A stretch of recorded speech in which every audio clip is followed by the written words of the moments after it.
Em nome do Pai, do Filho e do Espírito Santo. Amém. Ave Maria, cheia de graça, o Senhor é convosco. Bendita sois vós entre as mulheres, e bendito é o fruto do vosso ventre, Jesus. Santa Maria, Mãe de Deus, rogai por nós, pecadores, agora e na hora de nossa morte. Amém. São Felipe Neri, rogai por nós.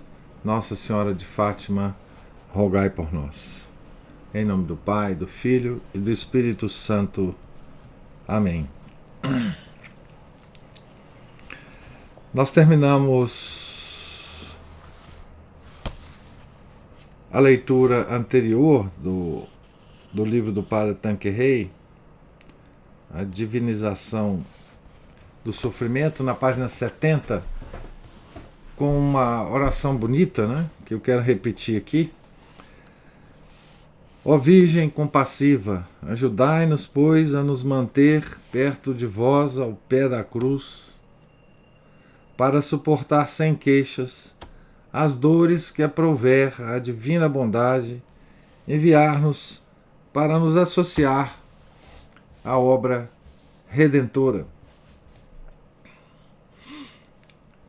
Nós começamos aqui o tópico a imensidão das dores de Maria. Segundo o testemunho dos santos, não poderemos jamais compreender a imensidão e a profundidade dos sofrimentos de Maria, pois nunca poderemos compreender a grandeza do seu amor por Jesus, causa principal de suas dores. Esse é também o pensamento da Igreja, que em sua liturgia aplica à Virgem compassiva, como ao próprio Jesus, essas palavras do profeta Jeremias, Lamentações 1:12. Ó vós todos que passais pelo caminho, olhai e vede, se há alguma dor igual à dor que pesa sobre mim. Para fazer uma ideia aproximada, pensemos em sua aguda sensibilidade, em sua santidade, em seu amor por Jesus e nas luzes que ela tinha sobre Deus e sobre o pecado. Número 1. Sua aguçada sensibilidade. Precisamente porque ela deveria ser a mãe do homem-deus, que para ser uma vítima digna de ser oferecida à Trindade Santa, precisava ter uma imensa capacidade de sofrer, também ela devia ser dotada de uma capacidade semelhante, pois cabia-lhe a missão de cooperar pela amplitude de seus sofrimentos com a nossa redenção. Aguçada sensibilidade. 2. Sua eminente santidade. Segundo a tradição, que a encíclica de Pio IX sobre a Imaculada Conceição resume tão bem, essa santidade ultrapassa em muito a de todos os santos, mesmo a dos anjos mais perfeitos. A encíclica da proclamação do dogma, né, da Imaculada Conceição, a Inefabilis. Então, ultrapassa em muito a de todos os santos e mesmo a dos anjos mais perfeitos. Isso é um mistério, né?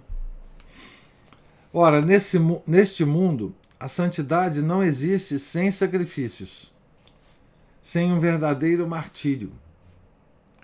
São mártires não somente aqueles que derramaram seu sangue por Jesus Cristo, mas também os milhões de virgens, de anacoretas, de monges, de missionários, de padres e de fiéis que, para testemunhar seu amor a Deus, viveram em contínuo espírito de sacrifício, imolando sua vontade para abraçar a vontade de Deus. São mártires, ainda hoje, aqueles que se oferecem como vítimas de holocausto, seja a justiça divina para reparar seus pecados e a de seus irmãos, seja no amor infinitamente misericordioso, para que seu coração, consumido nas chamas da caridade, seja como uma hóstia viva consagrada ao serviço de Deus e das almas. E Maria, mais do que todos, sofreu esses diferentes tipos de martírio, porque devia ser mais santa do que todos, cooperar na santificação de todos e ser sua consoladora. Então, sua eminente santidade. Nós vimos aí ao longo do ano passado, né? Lemos e comentamos, né, a vida dos santos.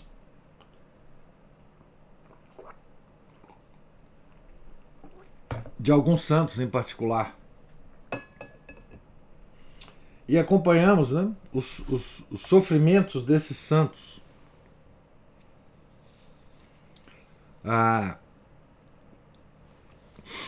Então nós podemos ter uma ideia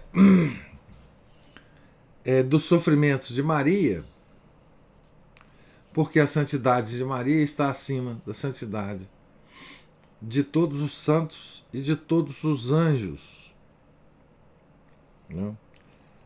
Juntos, inclusive. Terceiro, seu amor por Jesus.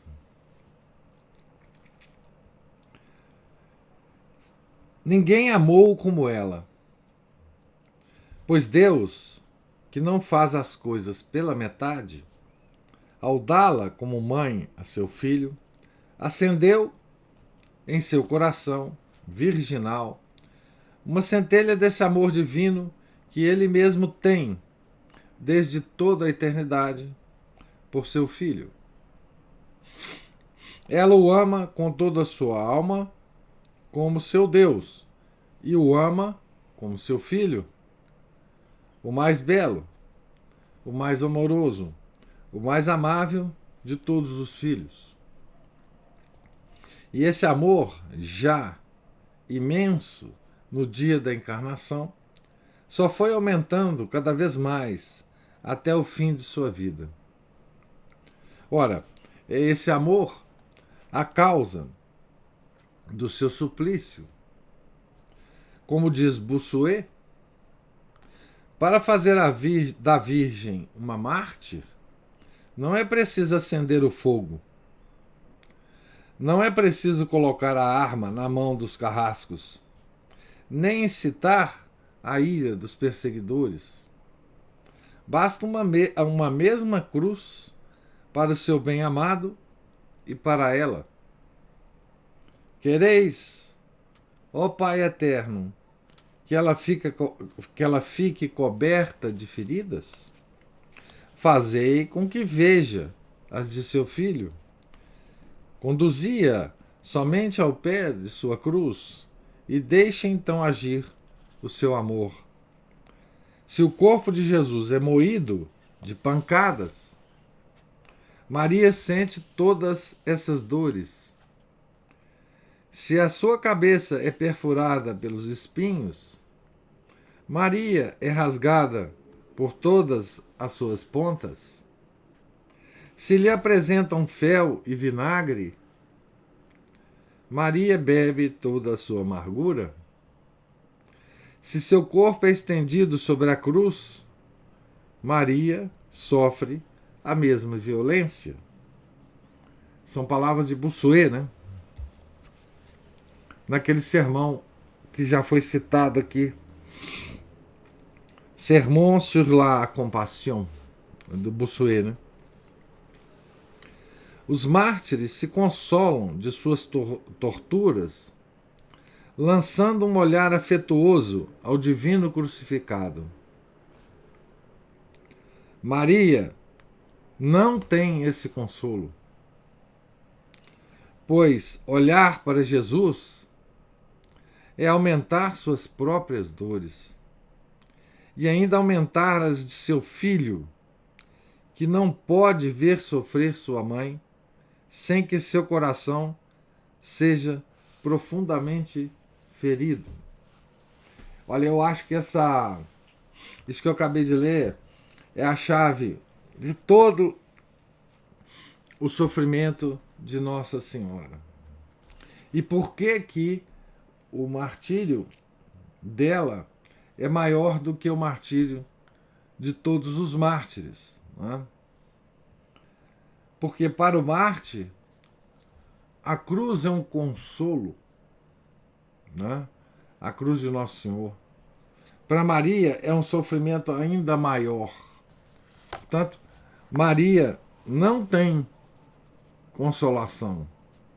Eu vou ler de novo essa frase porque eu acho que ela é uma chave importante para a gente manter, né, na nossa mente, né? Então, diz aqui: os mártires se consolavam de suas torturas, lançando um olhar afetuoso ao divino crucificado. Maria não tem esse consolo, pois olhar para Jesus é aumentar suas próprias dores e ainda aumentar as de seu filho, que não pode ver sofrer sua mãe sem que seu coração seja profundamente ferido. Então, ali ao pé da cruz, existia um comércio de sofrimentos, né? A mãe olhando para o filho e sofrendo por ele, e o filho sofrendo, olhando para a mãe e sofrendo ainda mais, porque a mãe estava sofrendo.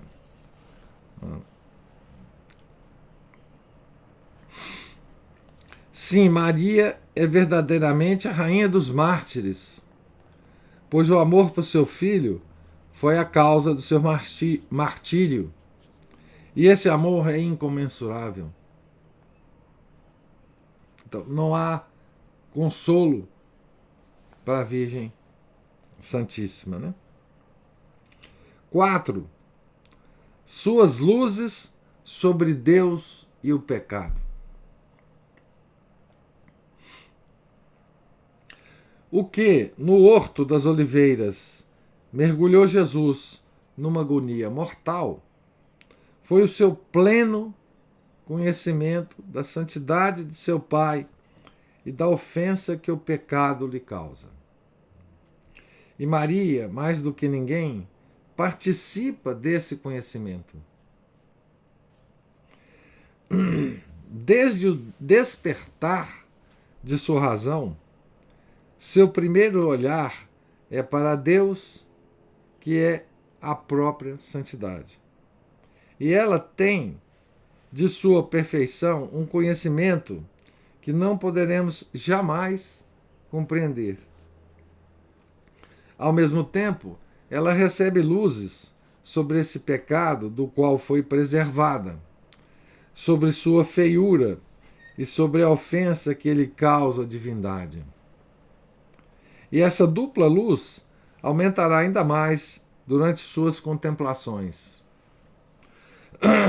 É isso, precisamente, que agrava o seu martírio, pois ela sabe que a fonte profunda dos sofrimentos de Jesus é a visão da santidade do Pai e do horror dos pecados que ele deve carregar e expiar em sua carne inocente. Assim, seu coração, como o de seu filho, sofre uma agonia mortal quando ela o vê sobrecarregado com os pecados do mundo inteiro.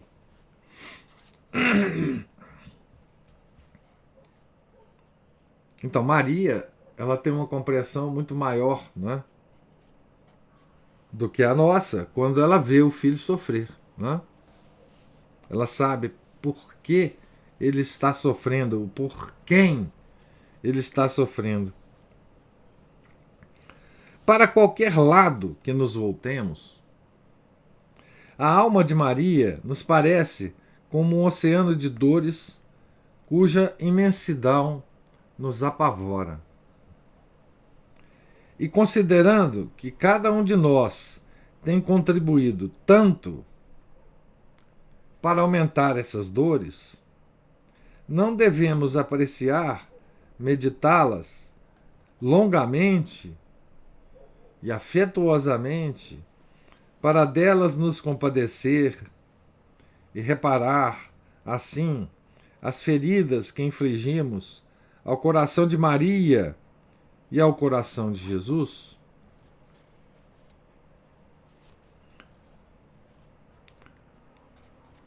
Das aparições da Virgem Santíssima, a, a aparição que ela mais deixa transparecer, né, essas dores, esse sofrimento que ela sente para com os pecados nossos, né, a mais, a mais clara, né, a mais emocionante, é a de La Salette, né? É a aparição, digamos assim, mais constrangedora, uma das aparições mais constrangedoras de Nossa Senhora, né? Em que ela aparece chorando, né? Inclusive o título, né, do livro do Leon Blois, né, sobre Nossa Senhora de La Salette, é Aquela que Chora. Né?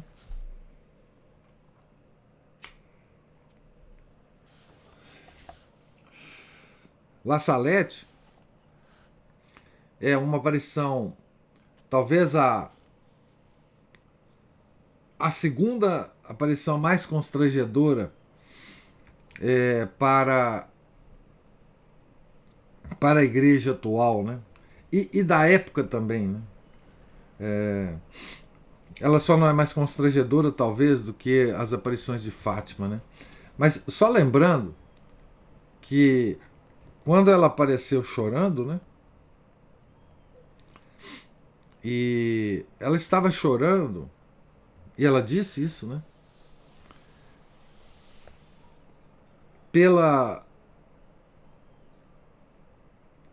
Pelo que ela previa ser os castigos que Deus ia mandar para nós, né? Se nós não nos emendássemos, né? Ela falou muito ao clero da época, né?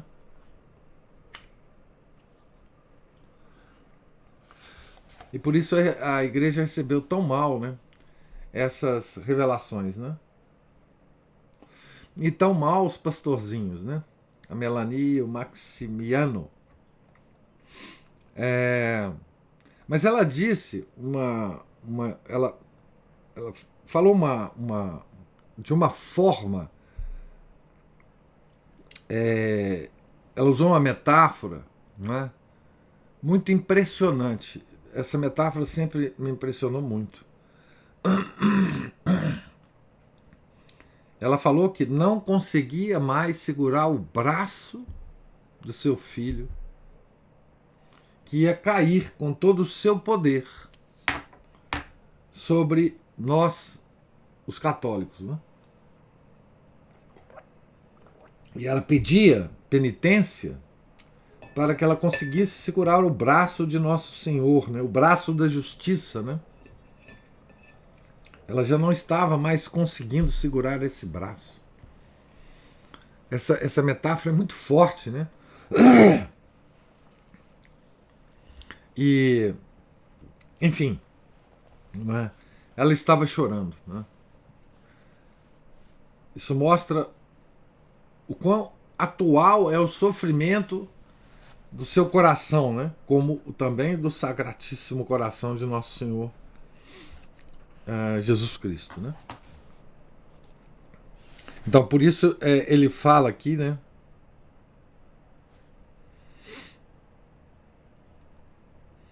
Que nós devemos, né?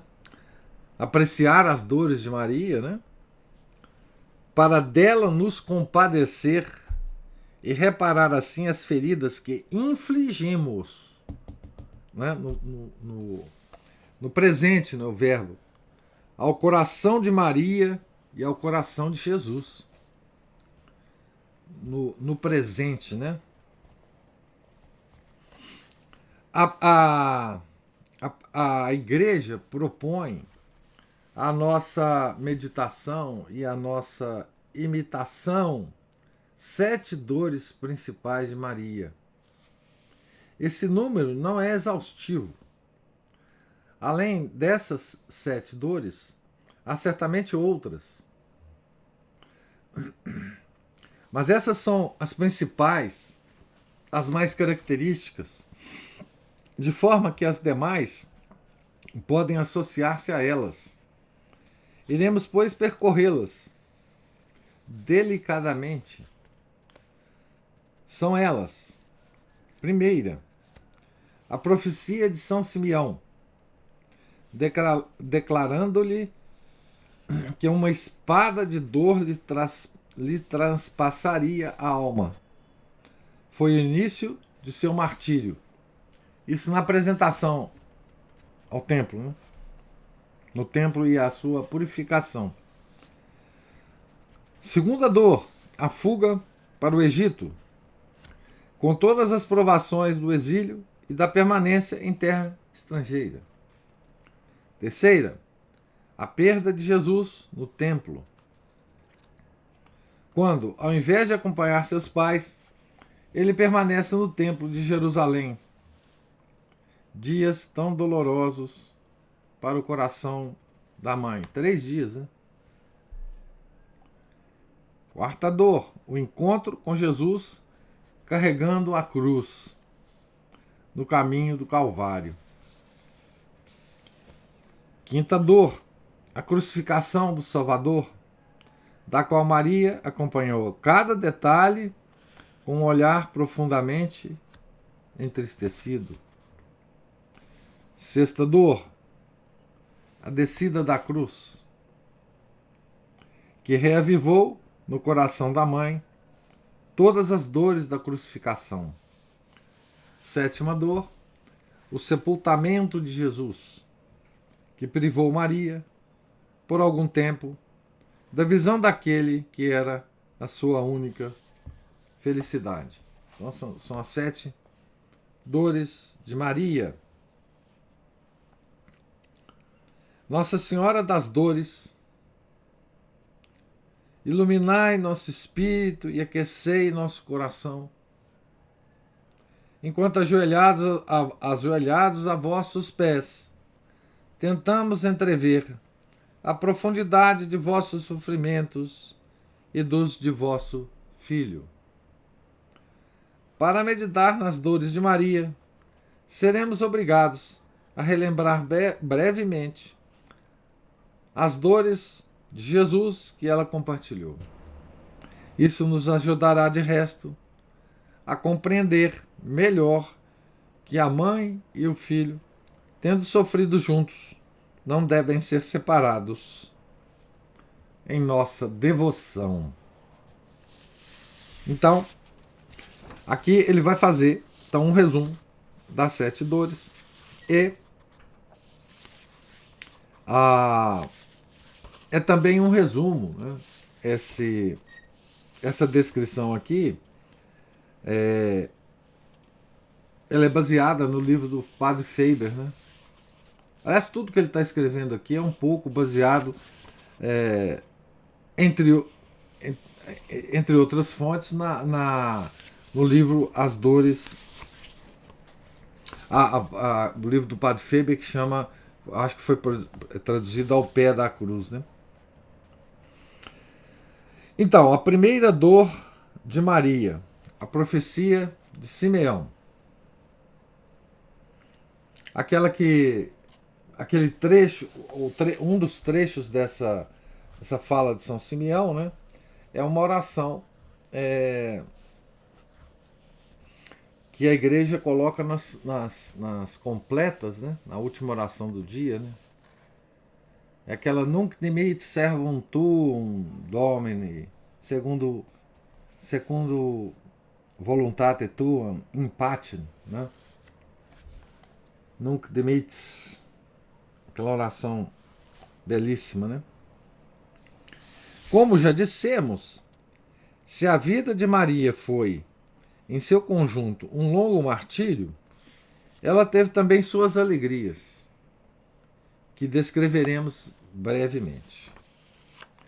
Primeiro, foram as alegrias de sua infância, quando ela ouviu a voz de Deus falando-lhe ao coração e pedindo-lhe que deixasse seus velhos pais para consagrar-se toda inteira ao seu serviço.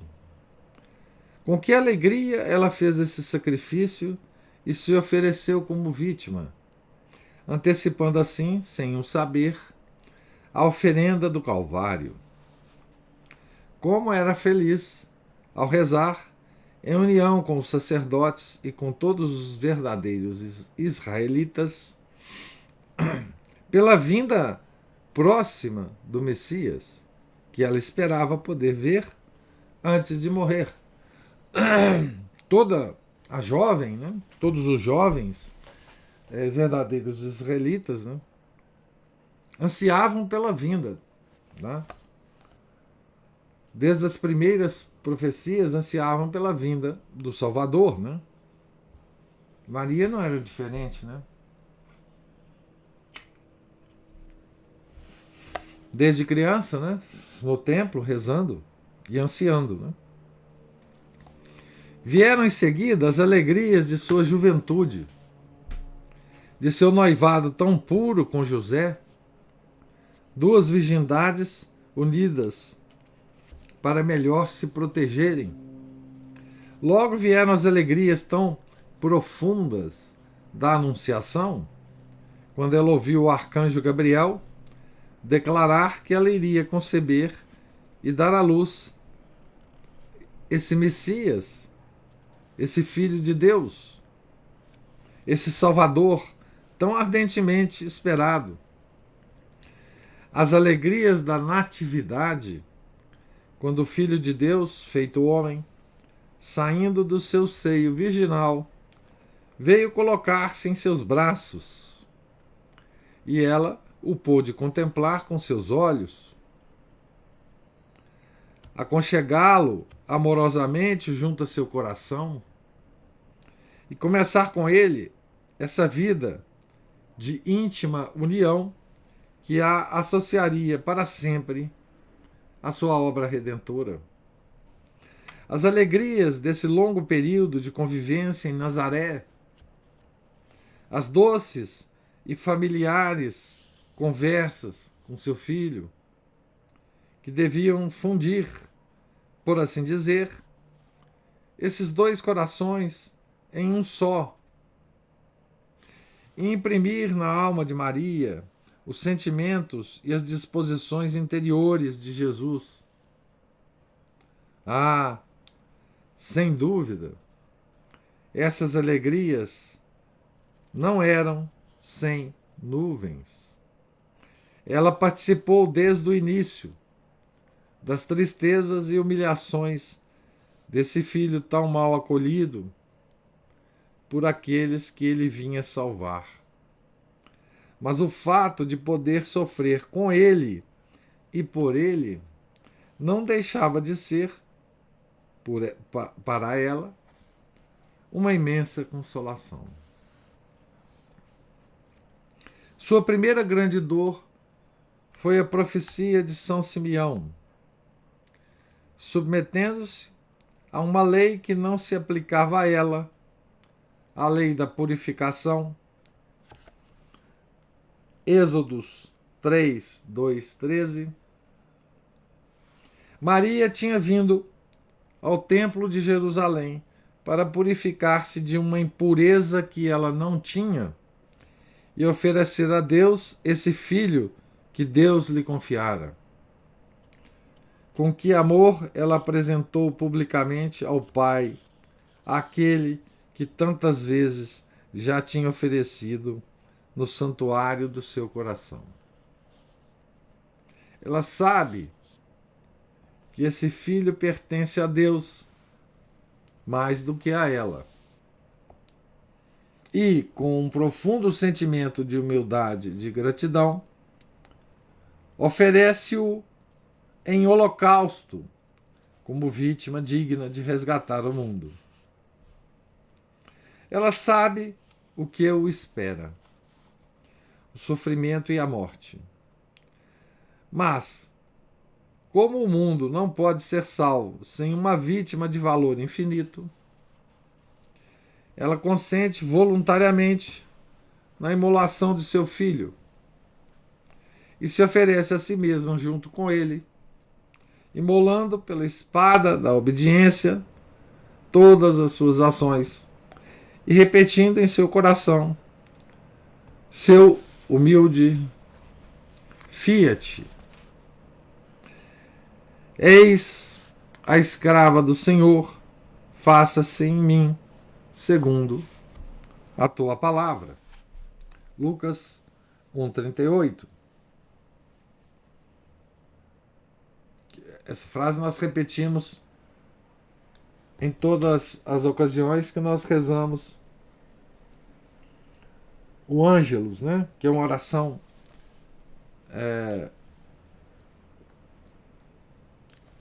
que é oferecida à igreja nos sugere essa oração, né? 3 vezes no dia, né? E é uma oração belíssima, porque ela é completa, né? Ela nos lembra todos os mistérios, os grandes mistérios da nossa fé, né? Assim, em forma de oração, né? Deus é assim glorificado publicamente como merece, de uma forma infinita, pois a vítima oferecida pela Virgem não é outra senão o Verbo encarnado, infinitamente agradável ao Pai, graças à dignidade infinita de sua esposa.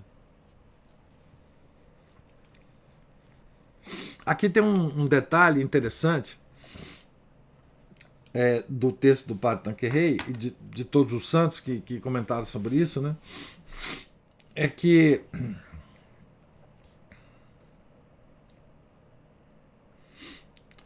ela consente voluntariamente na imolação de seu filho.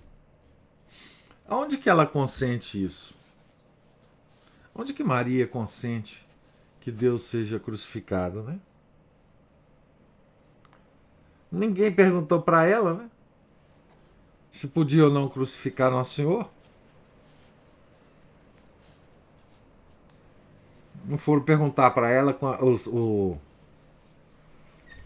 Anás e Caifás não foram perguntar para ela se podia crucificar o filho dela, né? Exatamente, ela consente na imolação de Nosso Senhor, exatamente quando ela permite a encarnação dele no seu seio. É no fiat inicial, né? É aí que ela permite. Porque nesse fiat está contido todo o mistério da paixão, né? Porque exatamente Nosso Senhor nasceu, a encarnação tem uma ligação íntima, não é? Com a paixão, né? O Natal está intimamente relacionado à paixão e à Páscoa, né? Então, por isso, né, ela consentiu com a imolação do seu filho, né? Desde esse momento, Maria entrevê a grandeza do sacrifício do seu filho e, consequentemente, do seu próprio. Mas para aumentar o valor dessa imolação, Deus lhe revela, por seu servo Simeão, toda a extensão desse duplo sacrifício. Este menino, disse ele, foi colocado para a queda e para a ascensão de muitos em Israel, e como um sinal de contradição. E a ti, uma espada transpassará a tua alma. Lucas 2, 34, 35. Né? Então, este menino, né, é um sinal de contradição. Né? Isso aqui tem muito a ver, essa palavra tem muito a ver, não é? Com tudo o que vai acontecer na vida de Nosso Senhor e depois na vida da igreja, né? Ao longo dos séculos, né? A igreja como sinal de contradição. Que dor intensa para o coração tão afetuoso de Maria. Esse filho que ela acaba de oferecer tão heroicamente para a salvação dos homens, não os salvará a todos.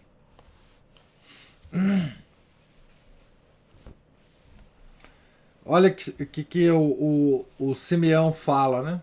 São Simeão fala. Foi colocado para a queda e para a ascensão de muitos em Israel. Muitos, não todos, né? Então ela percebe esse detalhe, né? Maria percebe. Então não os salvará a todos. Mesmo entre os filhos de Israel, alguns irão resistir à graça. E apesar da efusão do sangue divino, perecerão em seu pecado. Então, o próprio povo dela, né, que compartilhava com ela, né, a esperança da vinda do Salvador, né, muitos não aceitarão Nosso Senhor. Né? Dor atroz para o coração de Jesus, mas também para o coração de sua mãe. Pois aqueles que assim perecerão por sua própria culpa são membros de seu filho, são seus filhos, e ela tem por eles uma ternura de mãe. Como ela teria, de bom grado, aumentado os seus próprios sofrimentos, se com isso pudesse salvá-los a todos. Mas era preciso que os desígnios de Deus se cumprissem. E ela repete silenciosamente: eis aqui a escrava do Senhor, faça-se em mim segundo a tua palavra. Assim, realmente, uma espada transpassa desde já e transpassará até o fim de sua vida eterna essa alma tão afetuosa. Note aqui a expressão, né? Uma espada transpassa desde já e transpassará até o fim de sua vida terrena essa alma tão afetuosa. Aqui tem uma nota dizendo assim: comentando as palavras de Simeão, Bossuet ressalta assim a intensidade das dores de Maria. Abre aspas. Palavras assustadoras para sua mãe. É verdade que o bom velho não lhe disse nada de participar sobre as perseguições que aguardavam seu filho. Mas não penseis, cristãos, que ele quisesse poupá-la da dor. Oh, não, não o penseis. Essa impressão a aflige ainda mais. Desculpe, essa imprecisão a aflige ainda mais, pois nada lhe dizendo em particular, ele a obriga a tudo recear. Haverá algo de mais duro e penoso do que esse cruel suspense de uma alma ameaçada por algum grande mal que ela ignora qual seja? Ah, essa pobre alma confusa, inquieta, que se vê ameaçada por todos os lados e que vê em toda parte espadas ameaçadoras pendendo-lhe sobre a cabeça, que não sabe por onde precaver-se, sofre a cada momento 1000 mortes. Santo Agostinho tem razão ao dizer que é incomparavelmente menos penoso sofrer uma única morte do que recear todas. Fecha aspas. Doravante. Bom, é porque o São Simeão não foi específico, né? Ele só falou da espada. Né? Doravante, já não haverá para ela alegria sem mistura. Através dos sorrisos do menino Deus, ela entrevê a dor profunda que lhe causam as ingratidões e o ódio de seus irmãos revoltados. Seu amor não é reconhecido e sua divina majestade é ofendida. Ele, que deveria ser amado e adorado por todos, é odiado e insultado por muitos. Como não ficaria ferido com isso o coração de sua mãe, a quem a glória de Jesus importava mais que sua própria. Por isso mesmo ela procura, pela intensidade do seu amor, compensar a atrocidade dessas dores. Ó Virgem Santíssima e Amabilíssima, ajudai-nos a compadecer-nos dos sofrimentos de Jesus, como vós o fizestes.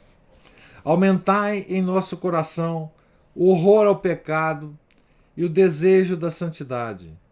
Dai-nos um amor mais generoso por Jesus e por sua cruz, a fim de que, como vós, possamos compensar, pelo ardor do nosso amor compassivo, a profundidade de seus sofrimentos e de suas humilhações. E aqui eu lembro, né? Eu vou terminar a leitura aqui na página 76, porque nós vamos começar a descrição de uma outra dor de Maria, né? E eu estou achando que eu não consigo acabá-la hoje. Né? Mas eu termino com um comentário que é uma coisa que a gente lê, né? Nas vidas de santo, né? E que para nós, ou pelo menos para mim, né, falo por mim,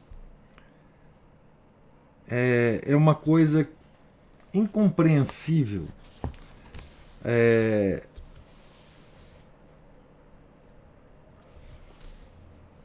Que é o seguinte, o impulso que os santos têm, muitos deles descrevem isso, né? Deixam consignados esse impulso, né? Que é o de consolar nosso Senhor Jesus Cristo, né?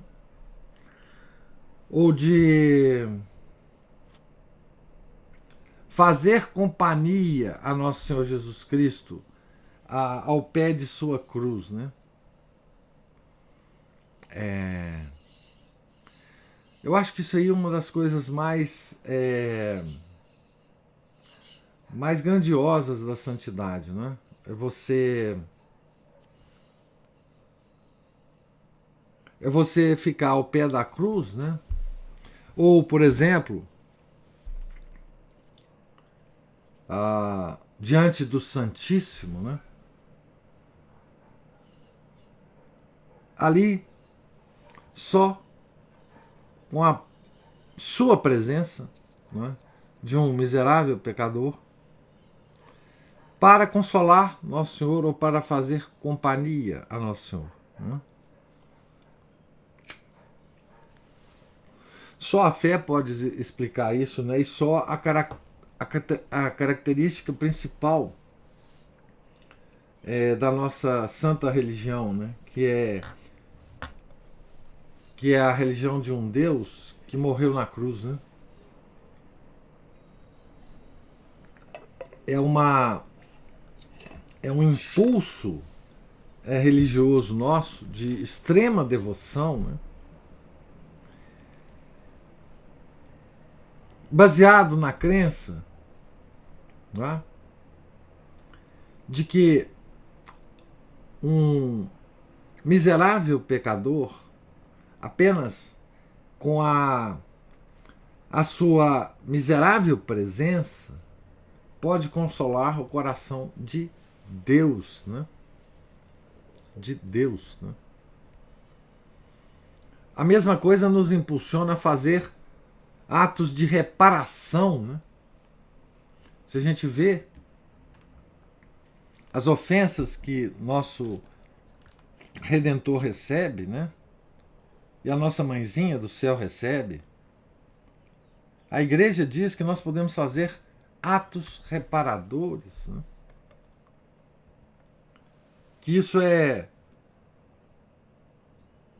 causa alegria no coração de Nosso Senhor, né? São mistérios assim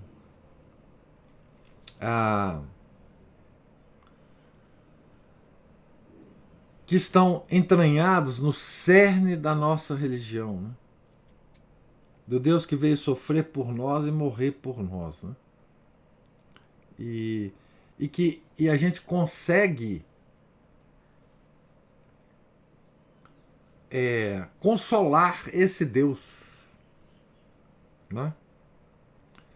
A gente consegue consolá-lo, né? E consolar a sua mãe, né? Certo? A gente consegue reparar o sofrimento que outros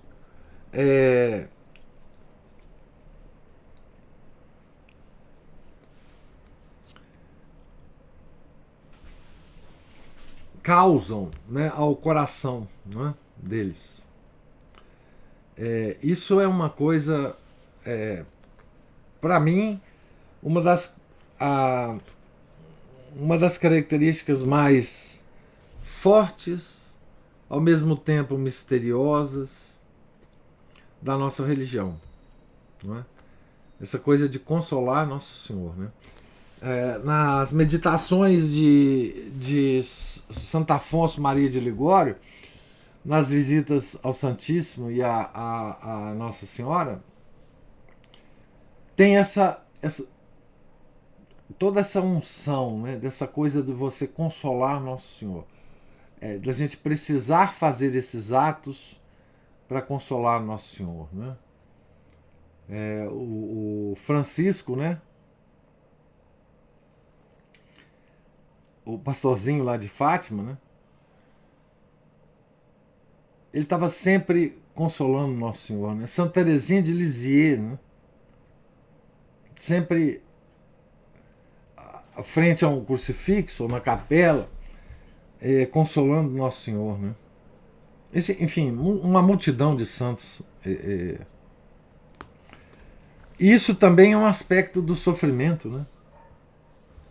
É um aspecto do sofrimento, quer dizer, é um aspecto de que esse sofrimento ainda continua, né? Lá no céu, que o coração de Nosso Senhor ainda sofre, né? E o de Nossa Senhora também, né? Mas é isso, eu queria só terminar com esse, enfim, com esse quase que desabafo, né, meu, porque, assim, eu acho que isso aí é uma coisa extraordinária da nossa religião, né? Então, a Camila me pede assim, pode citar o nome do livro sobre La Salette? Bom, o livro que eu mencionei aqui sobre, tem vários livros sobre La Salette, né? Foi o livro que foi traduzido, não tem muito tempo, do livro do Léon Blois, Aquela que Chora. É um livro extraordinário sobre La Salette, né? Ao estilo de Léon Blois, né? Léon Blois é um autor vulcânico, né? Um católico vulcânico. Mas ele escreve um livro assim extraordinário sobre La Salette, né? É um livro que é de grande impacto, viu? Para quem for ler, vocês vão ficar profundamente impactados com esse livro. Assim, eu não conheço ninguém que não fique que não tenha ficado profundamente impactado com a leitura desse livro. É impressionante, impressionante. Eu, enfim, recomendo, né, o livro. Tem muitos detalhes, das próprias profecias, né? É curioso porque a gente sabe pouco sobre La Salette, né? A gente sabe muito pouco sobre La Salette. Essas duas aparições, né? Que aí a Aline, que tem todos os livros que existem no mundo, a Aline tem. Esse é da Eclésia, né? Então, assim, quando a gente lê, né? La Salette é uma aparição menos conhecida ainda do que Fátima. E é curioso porque La Salette e Fátima, entre as duas, tem uma aparição muito conhecida por todos os católicos, tá certo? Que é Lourdes. E a gente fica pensando, por que Lourdes é tão conhecida? E por que La Salette é tão desconhecida? Né? E por que Fátima é tão também desconhecida e às vezes muito mal conhecida, né? E aí talvez a gente entenda quando lê o livro, né? O Juliano está falando, convenientemente pouco conhecida, sim. E aí talvez a gente entenda um pouco por que ela é tão mal conhecida. E tem um detalhe, essa rede Pai Eterna, que é a Mãe Escutando o Inteiro, ela tem, ela passa e reprisa constantemente um documentário, um filme documentário sobre Salete. Mas é assim, é estarrecedor ver o negócio. Umas freirinhas todas salientes tomam conta do santuário de hoje. O pessoal fala, nós temos para a gente a mensagem. Não, só Medjugorje.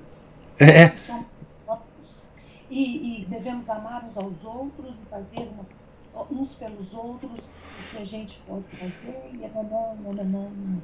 isso faz parte da deformação dos avisos que Nossa Senhora deu, né, da mensagem de La Salette. Na época que a Melanie ainda vivia, ela reclamava dessa coisa do santuário lá, da perversão dos padres do santuário, da, daquele santuário ter virado um comércio apenas, de que os padres já não ensinavam mais Exato. a Melanie. No livro, tem vários trechos de documentos que a Melanie escreveu falando sobre esse santuário. Assim, a deformação, as coisas que aconteciam lá que muito desgostava a Melanie. Né? Então, assim, eu nem conhecia esse trem desse filme, viu? Eu não conhecia isso, não. Não, então, as freiras que tomam conta lá hoje, fiquei chocada. Em vez de ser freiras, como a gente está habituado a ver, vem com um hábito, com um gorrinho na cabeça, que não parece quase o rosto, não. Elas são daquelas freiras, tipo saliente. Usa uma sainha, um vestidinho e tal, cabelo curtinho, sem nada na cabeça e fica zanzando pelo santuário e promovendo festinha e bateção de palma e junto os jovens vai dançar. Nossa, é revoltante. Não, é impressionante, assim. É, veja, se a gente visse isso hoje, dá para compreender por que hoje está assim, né? Mas se a gente vê que a própria Melanie, porque a Melanie, ela viveu muito. Ela morreu em 1900 e acho que 7 ou 1904, alguma coisa assim. Então ela reclamava disso antes, quer dizer, isso não é um fenômeno que a gente poderia dizer, por exemplo, né? Isso é o Concílio Vaticano II. Não é. Não é. A questão a questão de La Salette não é problema da crise atual da igreja, tá? Não é. Nós podemos esquecer isso aí. Isso é muito antigo, né? A Camila colocou um livro aqui que eu não conheço, mas eu conheço o autor desse livro. O autor desse livro é um profundo conhecedor de La Salette. O Luiz Dafour, né? O Dufour, sei lá. Eu não conheço o livro, tá? Mas esse cara é bom. Luiz Eduardo Dufaur, né? Eu acho que ele tem um blog, ele tem alguns textos sobre esse livro. Eu não conheço o livro. Não conheço o livro. Mas o cara é bom, né? A Aline fala assim: lá na escola das meninas, elas rolam na lama nos acampamentos. Elas quem? Eu não sei, aí não ficou claro para mim quem rola na lama. As freiras, sim. Você pode repetir, porque na hora que o senhor falou do livro, minha conexão caiu. Não, eu tô falando é que eu não conheço o livro, mas eu conheço o autor do livro. Ele tem um blog sobre La Salette também. Ele me parece um cara muito conhecedor de La Salette. Muito. Porque há pouco tempo atrás, o padre que é responsável pelaquela rádio saletiana que eu falei com o senhor, ele leu esse livro, sabe? Ele fazia umas leituras com base nesse livro e comentava. Esse cara me parece bom, viu? Esse autor. Mas não li o livro. Não sei se tem precisões, não sei se tem, enfim, não sei. Ok, obrigada. As freiras rolam na lama, é isso? Ai, meu Deus. Ô, gente, bom, o que eu lembrei aqui das freiras rolando na lama são das várias crônicas do Nelson Rodrigues sobre esse assunto, né? Sobre as escolas católicas, sobre as freiras que tinham desistido do hábito, enfim, das freiras que ele encontrava sem hábito, ou mesmo com das freiras que participavam das passeatas, né? O Nelson Rodrigues cunhou o termo padre de passeata, né? Mas ele falava também das freiras, como é que eram em 68, etc. Enfim. E isso já é fenômeno da crise moderna, né? Claro. Né? Mas La Salette é realmente um espinho. Ela sempre foi um espinho para a igreja, sabe? Sempre, sempre, sempre um espinho. Um espinho. E tal como Fátima. Só que qual a diferença? Já estou alongando demais aqui, mas na minha visão, a diferença entre Fátima e La Salette é que, no caso de La Salette, a igreja teve muito sucesso em assim, desmoralizar publicamente os pastorzinhos. E digamos assim, causar nos católicos da época e da posteridade, né, uma certa prevenção contra aqueles pastorzinhos e, portanto, contra as revelações. Porque se você põe em dúvida os pastorzinhos que receberam a revelação, você põe em dúvida a revelação, obviamente, né? Então, no caso de La Salette, a igreja da época, né, principalmente o bispo de Grenoble, né, que eu esqueci o nome dele aqui, foi muito eficiente, né, em causar uma certa dúvida na cabeça dos católicos, né? No caso de Fátima, é difícil, né, porque primeiro, foi numa época diferente em que os registros e as comunicações de notícias eram muito mais desenvolvidas, né? A segunda coisa, Nossa Senhora fez milagre, né? Ela não só deixou revelações, né, mas também ela fez um milagre impensável numa época tão